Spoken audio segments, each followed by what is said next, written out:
Comment 1463 recommends to you that you update the grid. If you get this comment, it might also mean that you, when neglecting to color code the grid at all. So in this comment, I'm just going to give you a quick little pitch as to what this means and why it's useful. Basically, what I'm recommending is that as you do questions from the grid, you color code whether you're getting them right or wrong. So each time you do a question from row 3 in this one, you would either tick it or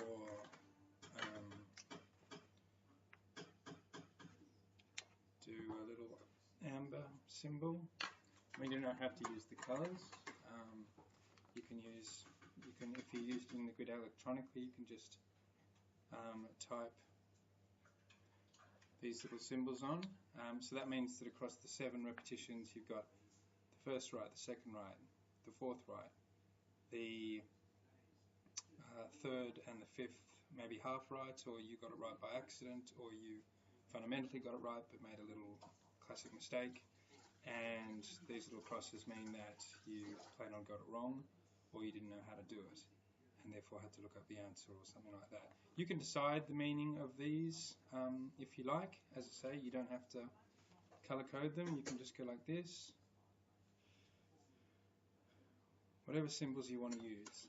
Now also you don't have to do it over on the side. You can do it out here as follows. And the reason why I'm recommending this is because this color-coded information is a great way of keeping track of how you're going. So for example, this pattern indicates that you were fine initially, but then you got the questions wrong thereafter. So maybe it was that the easy questions were fine, but then the moment the questions got hard, you lost your way. And whereas this is the opposite.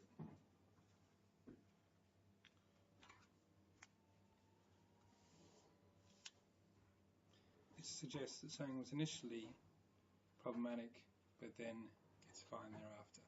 Now that's valuable to you because in the last month or last week or whatever for the exam, you will need to do some troubleshooting. You will need to iron out some things that you're not very good at, just to make sure that you're fine in time for the exam.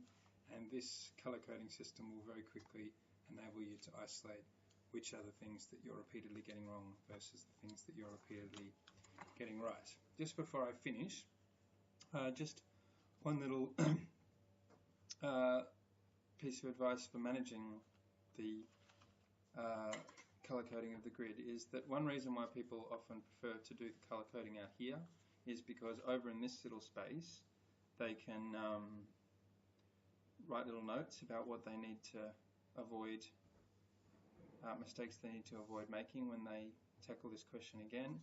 So if in the course of doing topic 10 I was always making making mistake 1117, I could just write a little note to that effect to remind me that every time I do a question from that topic, I really need to make sure that I'm using brackets if appropriate and necessary. So that's comment 1463. It's basically advertising to you the value of color coding the grid. As I said, there's no reason why this needs to be done manually. You can do this electronically just by typing little characters there, or alternatively by just filling or color coding the characters in the Excel version of the grid. And if you want to copy across an old grid onto a new one, just paste the area, copy the area and then do paste special formats, or alternatively keep this whole area color coded and then just type the topics onto the left hand column.